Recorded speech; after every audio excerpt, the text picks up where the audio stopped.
years ago, back when I still lived in Erlanger, I did a Bible study. I offered a Bible study at my house for some high school girls. I had, I think, 7 girls who would come, whatever, Tuesday nights. And we did this Bible study called Story Formed Life, which was, for me, just life-changing. I loved SFL. And I was excited to share it with these girls, and I found these girls who were willing to come on a Tuesday night and learn about the Lord and get close to God. And so I would come home, and I used to walk to the grocery store when I lived in Erlanger, and so I'd walk to Kroger, and I'd get groceries, and I'd come back, and I would cook, and we would have Bible study.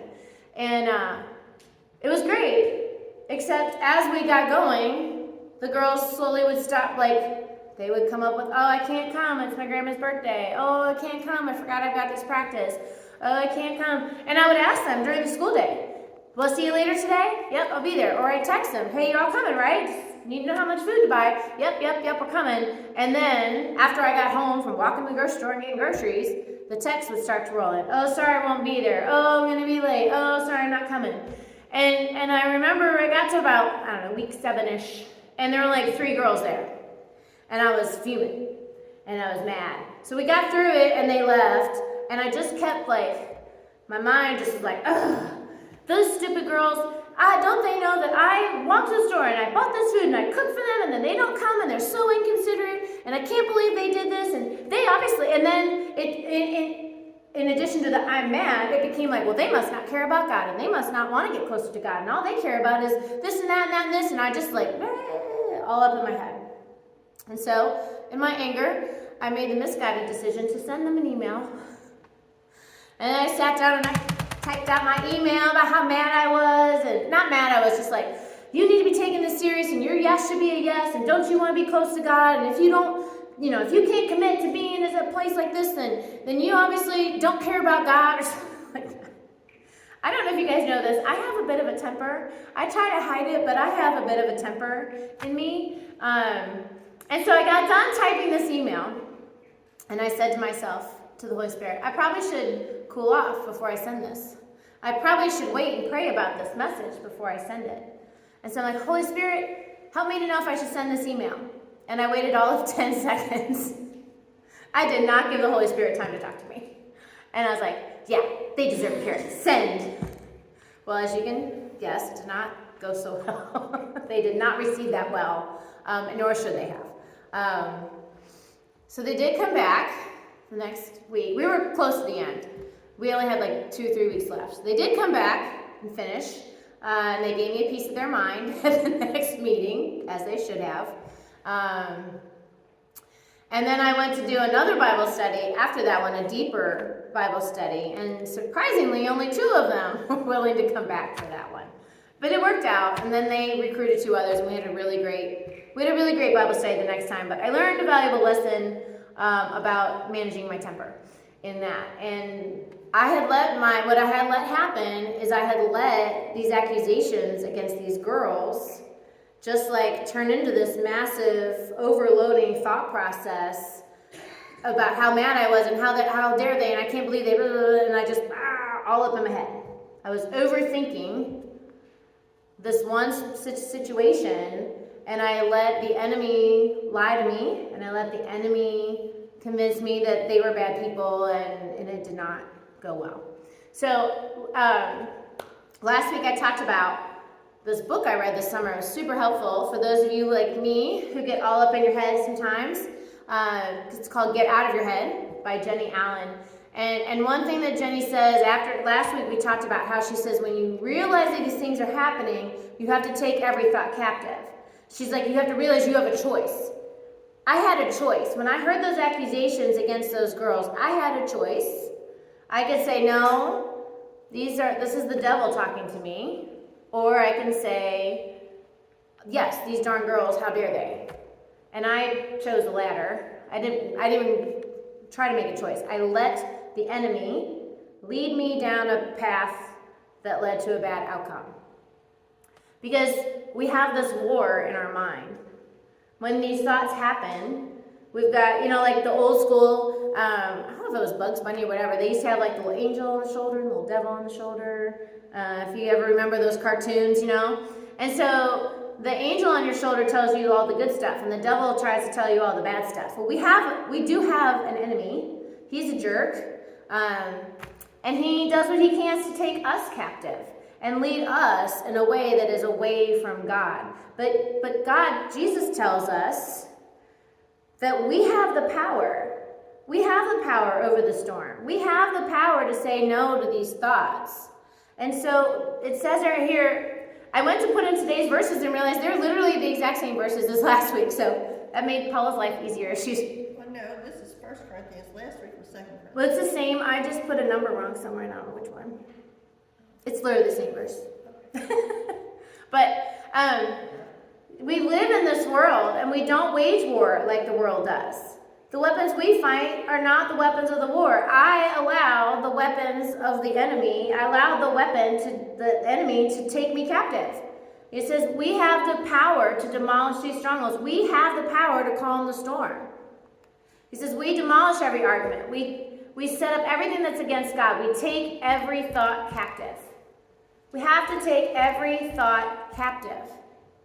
And so when I think about that, take it captive. When I think of take captive, I think of like someone like lassoing you or like grabbing you and putting you in handcuffs and leading you away. And think about captives, they lead you away, right? So these thoughts come in our head, and in this situation with these girls, I allowed the enemy to come and take me captive and drag me along to his camp. His camp of anger and hatred and accusation. He's called the accuser. If you don't know the backstory of Satan, so God made angels, and angels had different levels of power, and he made 3 that were super powerful: Michael, Gabriel, and Satan. And Satan decided he wanted to lead a rebellion, so he got a bunch of guys all riled up, a bunch of other angels. He got them all riled up. God's bad. I can't believe you gonna let him do that to you. And like he just got them all I think like an angry mob with pickaxes and like pitchforks and stuff. And they stormed the gates of heaven and like, heck no, we won't go. They're like having this mob in heaven. A third of the angels. He got a third. He was one of 3, and he got a third of the angels of heaven to get mad at God and lead a rebellion. And God's like, no. And so God banished them to earth. And so now Satan and his minions are here on earth, and they're mad because they got kicked out of heaven. And so they can't get to God to hurt him, but they can get to us. And so what do? They try to take us captive. They try to lead us to a place where we'll make bad decisions like I did with that email. They whisper these lies and these accusations to get us all whipped up in our head about this bad outcome that's going to happen, this bad thing, and how we're right and they're wrong, or how like God's going to forget you or God's forgotten you, and they get us to turn away from God. But Jesus reminds us, and in this situation, Paul, who wrote this letter, he's reminding us, you guys, we have to take those thoughts captive. You have a choice. You can be led away to the enemy camp where you'll do bad things, or you can recognize the voice of the enemy, and you can take those thoughts captive and bring them to God. Which one's it going to be? Are you going to be led away, or are you going to capture these thoughts and lead them your way? And there's a way that you can tell whose voice it is. How does it make you feel? You guys, feelings are a thermometer. They're like a thermostat. They let you know what's going on in your mind and in your heart and in your body. Okay, so if a thought makes you feel calm or comforted, convicted, encouraged, enlightened, if it stills you and you're like, brings you peace, then that thought process comes from God. But if that voice, those thoughts, make you obsess over something, if it makes you worried, condemns, if you're sitting in there like I was, condemning these girls, how dare they, I can't believe they did this, those good-for-nothing kids, they don't care, and they're, discourages, pushes, frightens, if it leads to bad things, and you are being taken captive. You're the one who's being led away to the enemy camp. And that's not what we're supposed to be. We're supposed to be people who take every thought captive. We have that power to say to our mind, I'm not going to think this. Hold up. I have a choice right now. Am I going to get led away to the bad camp, or am I going to take these thoughts captive, and am I going to take them to God and present them to God? Because that's our choice. We've got two camps, God's camp and Satan's camp. Which one are you going to take your thoughts to? Are you going to be led away to Satan's camp where you send terrible emails? Or are you going to take those thoughts and take them to God and let God take care of them? Because here's Philippians 4 again. Don't be anxious. And I would even say you could put angry in there. In my case, it was angry. But in everything, with prayer and supplication, with thanksgiving, let your requests be made known to God. And the peace of God that surpasses all understanding, it will not make any sense, will guard your hearts and your minds. When you take those thoughts and you put those shackles on them, you zip tie them and you take them to God and you go, God, I'm having these thoughts and I know they're not from you. Help me. Will you help me to squash these? Will you bring truth to my life? Will you help me remember that you are good? Will you help me forgive? Will you help me see the better side of this? He says, finally, brothers and sisters, so we take these thoughts and we hand them to God, and then we concentrate, we are intentionally thinking about what is true, noble, right, pure, lovely, admirable, excellent, and praiseworthy. If the thoughts you're having would not fall in that list, then they don't come from God. They come from Satan. If the thoughts you're having don't look anything like that, then you have been taken captive and you are in Satan's camp. And he will use you. He will arm you. He will show you how you can lash out at people. He will give you a knife and a gun so that you can go after other people. He'll get you all riled up so that you are ready to fight for him. Or you can take those thoughts, those fears, that anger, that anxiety, that depression. Are you going to take it to God and say, God, here's what I'm thinking. Here's where my thoughts are trying to go. I don't want to have these thoughts. And then you have to replace it. I should have been like, Lord, I'm frustrated and angry about this, but I'm grateful, Lord, that these girls are willing to sign up for this in the first place.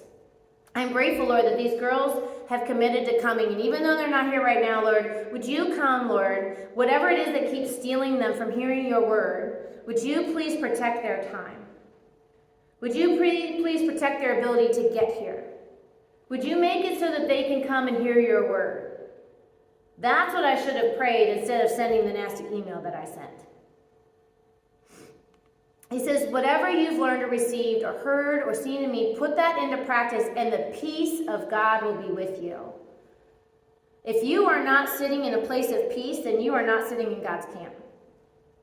You've been led away and you are a captive to the enemy's camp. But the good news is you don't have to stay there. The good news is you have the power to walk away. You have the power. You are not held there. You are not chained in the enemy's camp. You have a choice. Your choice is to walk to God's camp, to come to God. Now, I'm going to be honest. If you fought for the enemy, if you sent a bad email, if you did something hurtful to somebody in your anger, you might have to say you're sorry when you get there. And then you say, Lord, here are the thoughts I'm having. Here's the frustration. Here's my anxiety. Here's my depression. Here's my whatever, my ick. Would you please take it and help me, Lord, to concentrate on what is good, lovely, pure, admirable, holy. Would you help me trust you again? Would you help me think the good thoughts? Give me the good prayers to pray over this situation. You have a choice. You have the power to take them captive. One way that we can do this, one thing that I want everybody, I just can't stress this enough. It is so important to spend time with God every day, even if it's 15 minutes. And I know some of us say, I'm too busy. And we've talked about what busy stands for, being under Satan's yoke. And I remember years ago, I heard someone say, I spend an hour every day with the Lord. And I was like, how the heck do you do that? I'm too busy for that. And I remember praying to God, like, Lord, I want to spend time with you, but I don't have an hour a day. I don't even have 15 minutes. I'm too busy. Would you help me find time? And you know what he did? He woke me up early the next day. And I was like, man, I like to sleep. But now, Over time, I have built that up, and now every day I spend about I get up 40 minutes early. I moved to Ludlow. I could have slept an extra half an hour once I moved. But I get up earlier than I used to. And now I spend a good 40 minutes a day just sitting with my coffee and my breakfast, talking to God, reading my Bible, read my devotional, chit-chatting, journaling, whatever. And by doing that, it centers me to go through the day. And research has found, I love when science matches up with what I know in my faith. Science has found that people who spend regular time every day on a regular basis meditating, which we call praying, that it alters your neural pathway. So I want you to think about a forest. If there's a path, when every time you get led away, you get held captive and led to the enemy territory, you create a well-worn path that way. Sometimes we have to forge a new path. And when you're mad, your brain is lazy. It's going to automatically take the well-worn path. We have to be strong and be like, oh man, we have to recognize the enemy's voice and be like, hold up, I'm not going down that path this time. I'm going to take this new path. And when you sit every day with God, you are creating a well-worn path that leads to God's throne room. So that when something comes up, your brain can take the well-worn path that leads to God instead of the well-worn path that leads to the enemy's camp. Studies show that brain waves, when you spend time with God, when you spend time meditating, it causes this relaxation that actually helps counteract anxiety and depression. It also, meditation time or like prayer time, rejuvenates your brain cells. It actually brings them back to life, like not back to life, but like it helps them stay healthy longer. It helps them feel younger, to be younger. And you are less likely to have wandering thoughts. I almost put, have you guys watched the movie Up? The little dog, there's a dog. It's a great movie. Get the tissues ready. There's this great movie and they give this dog a collar so he can like talk. And it's like, I love you, I'm so happy to meet you, squirrel. And like these like squirrel thoughts, you know what I mean? Like you're on a path and then suddenly your brain goes over here or suddenly your brain goes over there. The like squirrel thoughts. That daily meditation, daily time with God helps actually curb those. Helps you stay focused more. So I highly recommend that you spend some time with God. And when you're there, when you're feeling these thoughts coming on, step one is to identify the lie, to identify the thoughts. And your emotions are the thermometer for that. When you find yourself feeling depressed, angry, frustrated, anxious, those are cues from your body that the enemy is trying to lead you down his camp. Recognize, hold up, I have a choice. I don't have to go that way. Instead, I'm going to take this thought captive, I'm going to bring it to God, and I'm going to give it to God, and I'm going to let God take care of this thought for me. I'm going to let God speak his truth, and I'm going to focus on what is good, noble, pure, admirable, holy, praiseworthy. I'm not going to stew on this thing that's causing me grief. I'm going to go to God, and I'm going to spend time thinking about God and his goodness. Thinking about what God has done in my life. Praising God for the good that he will bring into my life. The cure for overthinking is to captivate those thoughts and take them to God and ask God to help you. But it's hard once you've sent the email to go backwards. The trick is we've got to learn to identify them when they first come. We've got to identify those thoughts before we are totally led into the enemy camp. And so this week I dare you to write a list of affirming truths about your identity. I am loved. I am chosen. And put it somewhere visible. Read it each day. I think these are last week's. Yeah, I didn't write this. I didn't replace them. I'm like, that's not right. I know. I'm looking at that going, oh, that's great. I mean, you can do this too. All right. Create a space for God each day. 15 minutes at a minimum. Maybe during your lunch break or when you get up in the morning or, I'm sure you guys have 15 minutes to sit on your phones or sit watching the news. Replace that time. Put your phone away and spend that time talking to God. Maybe journal. Maybe listen. Maybe while it's in your car and you're driving and switch off normal radio and put on Christian music and sing along to that and talk to God. Create that rhythm. Ask God to help you identify the lies that the accuser is using to lead you away.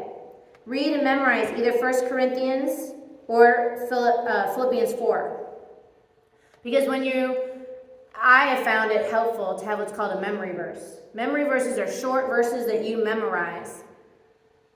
And when you're faced with something, you pull that out. Like when I'm feeling, for example, like I'm not worthwhile, that I am worthless. I am made in God's image. Or, for I know the plans I have for you, says the Lord, plans to prosper you and not to harm you. Like I have these short little snippets of verses that I memorize so that when the enemy's trying to lead me away, I'm like, hold on, I have a choice here. This is a lie, and I'm going to believe this truth over here. And the last one is to engage is help your friends and family identify their lies and their triggers so that they can stop their overth. Share what you've learned here and help them to break that cycle so that they don't keep getting taken away and taken captive. And if you have not said yes to the Lord, if you don't yet have access to the throne room because you haven't committed your life to Christ, I invite you to come down during this song.